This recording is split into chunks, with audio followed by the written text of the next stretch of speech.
Então, meus amigos, como eu ia dizendo, um exemplo para a simulação, né?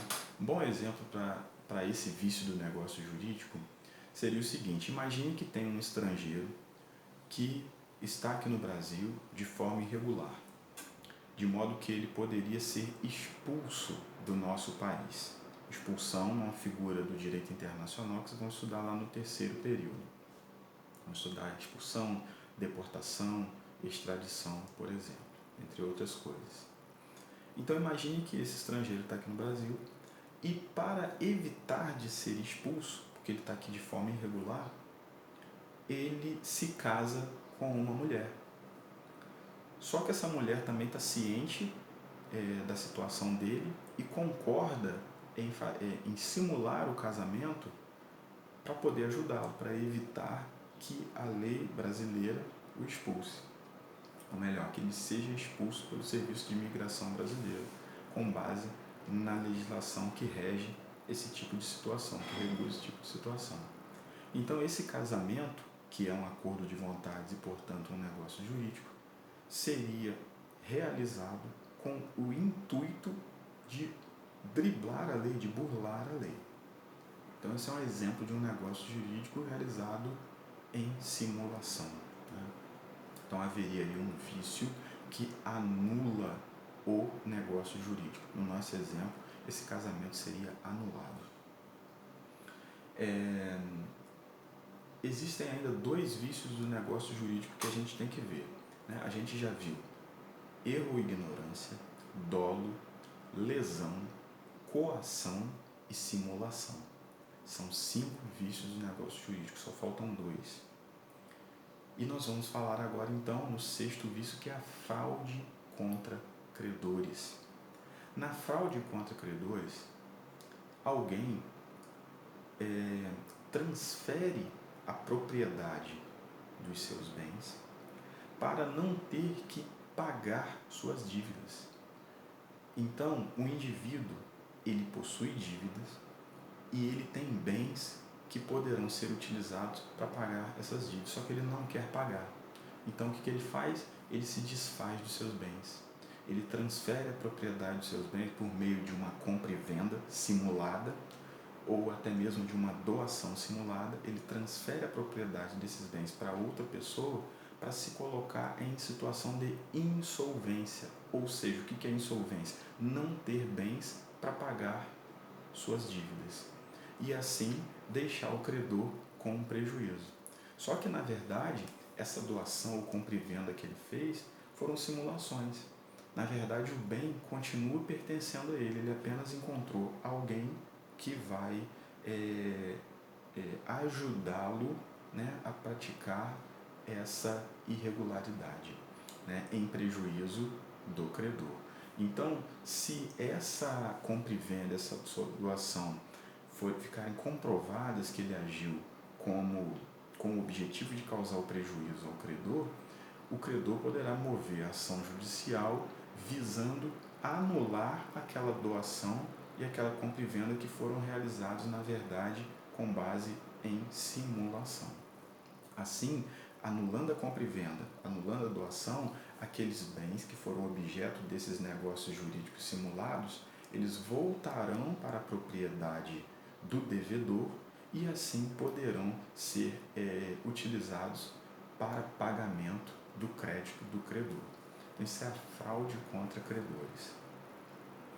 E o último vício do negócio jurídico é o estado de perigo. No estado de perigo, o que acontece? Um determinado indivíduo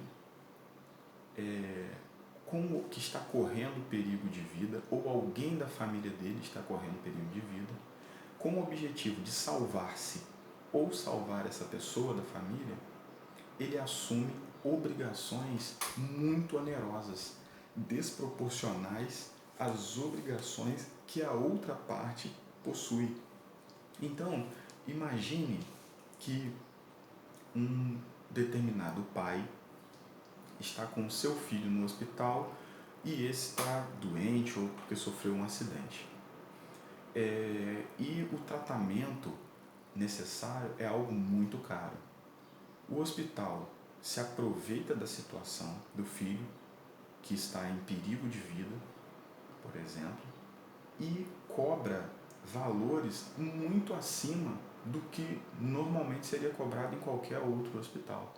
Então o hospital está se aproveitando da situação de vulnerabilidade, do perigo de vida que o filho daquele indivíduo está correndo, para quê? Para cobrar muito acima do normal pelos serviços que serão prestados, pelo tratamento médico hospitalar que está sendo prestado. Então, numa situação de desespero, qual pai que vai dizer que não paga esse ou aquele valor? Você assina que vai pagar ou até paga já de uma vez, né? E depois vê o que faz, né? Então, nessa situação, comprovando que o hospital, né, por meio dos seus dirigentes, estava se aproveitando da situação, do momento de vulnerabilidade, de fragilidade da família, para retirar mais dinheiro do pai, ele poderá, esse negócio, ser anulado. Nesse meu exemplo, não daria para ser uma anulação, mas sim uma restituição de parte do valor que foi pago em razão do comprovado enriquecimento ilícito, já que o hospital cobrou um valor muito superior ao que seria adequado.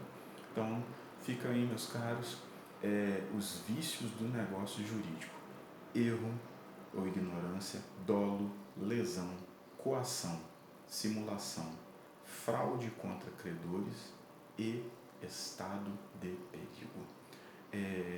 Como eu falei, aqui eu concluo essa nossa aula, esse nosso primeiro encontro aí, utilizando o método da sala de aula invertida, né?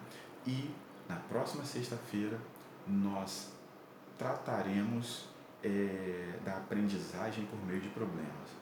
Eu vou levar para vocês casos, problemas, sobre negócios jurídicos, sobre vícios do negócio jurídico principalmente, e nesses casos vocês terão que identificar qual é o vício e nós analisaremos a lei para buscar alternativa para cada problema em que exista um vício do negócio jurídico. Quero dizer a vocês que ao enviar esse vídeo, que na verdade essa aula acabou se dividindo em 2 vídeos, um de cerca de 20 minutos e esse que deve dar uns 10 minutos, eu vou enviar então a videoaula e também uma apostila com esse conteúdo.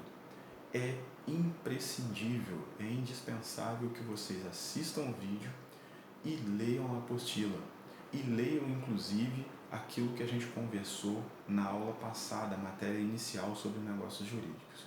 Porque se vocês não fizerem isso, se vocês não chegarem até a próxima aula sabendo o conteúdo, isso vai prejudicar a aprendizagem de vocês, vai prejudicar a nossa próxima aula de sexta-feira, em que trabalharemos com a resolução de problemas. Ok, meus caros? Fiquem em paz, estudem bastante. Se Deus quiser, estaremos juntos na próxima sexta-feira. Um grande abraço, hein?